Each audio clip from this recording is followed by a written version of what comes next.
So I said, in a very high-minded tone, I said, Nicholas, in Latin, ultra means beyond. He said, oh, beyond what, Daddy?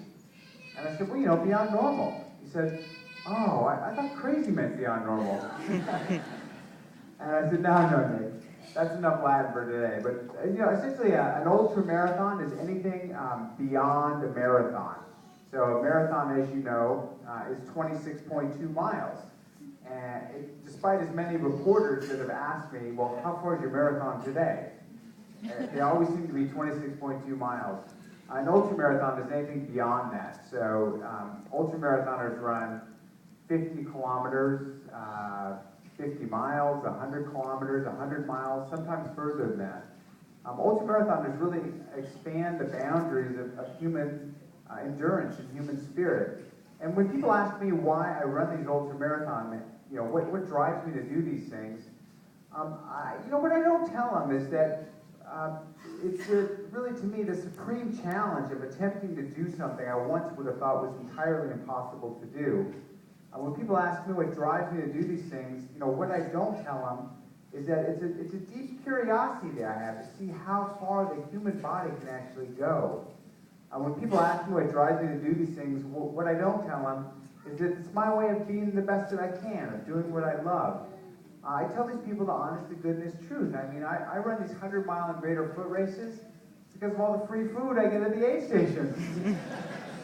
How many of you are running the marathon and half marathon tomorrow for that same reason, right? The energy bars, yeah, the fruit they cut for you, and you get a free race T-shirt, and that's key for me. Yeah, the race T-shirt.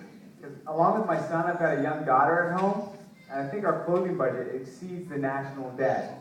So using my ultramarathoning logic, I thought, let's run 100 miles, collect a few T-shirts, and save something on clothing, right?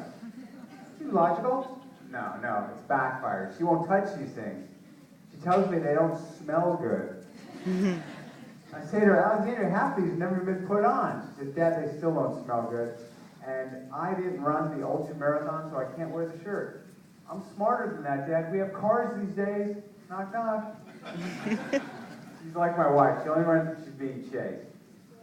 But in sincerity, I mean, when people hear that I run ultramarathons, I get a few questions, and I'm sure it's the same questions any runner in here gets. And people want to know, how do you do it?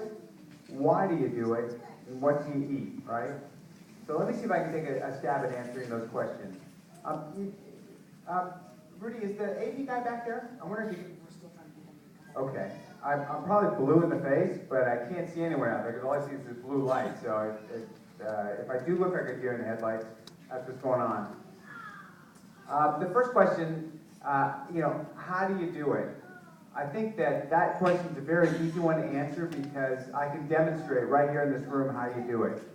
And let me show you how you do it. This is what you do. The first thing you do is you kind of lean your upper torso forward, and then you start gesticulating your arms, and then you put one foot in front of the other, and you go like this. That's basically how you do it. I mean, literally, I'm doing it, people. Right here, on stage. The only difference running 2 miles versus 200 miles, it just takes about 40 to 50 hours longer. It's pretty much the same thing.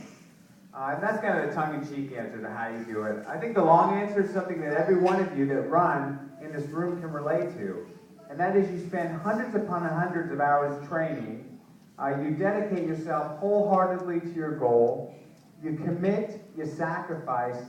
You come up short time and time again, but you never give up. And study after study has shown that the differences in talent between those who succeed and those who don't is often not that great. The big difference is that those who succeed are unwilling to give up, no matter how dire the situation appears. No matter how bleak things look, those who succeed will fight and scratch and crawl until they reach that finish line.